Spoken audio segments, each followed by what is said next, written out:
Otadžbina je veza koja nas spaja sa ljudima našega roda i jezika.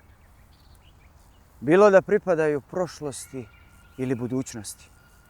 Bilo da žive u sadašnjosti. Otadžbina je kao njiva koja se neprestano sije i žanje.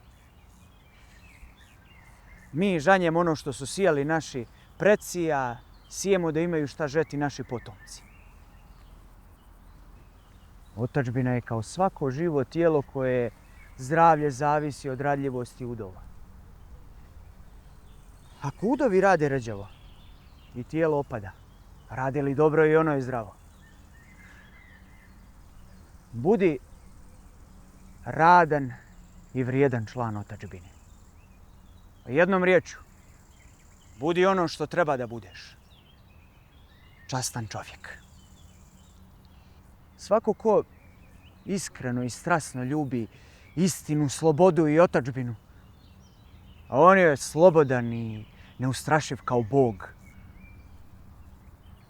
a prezren i gladan kao pas.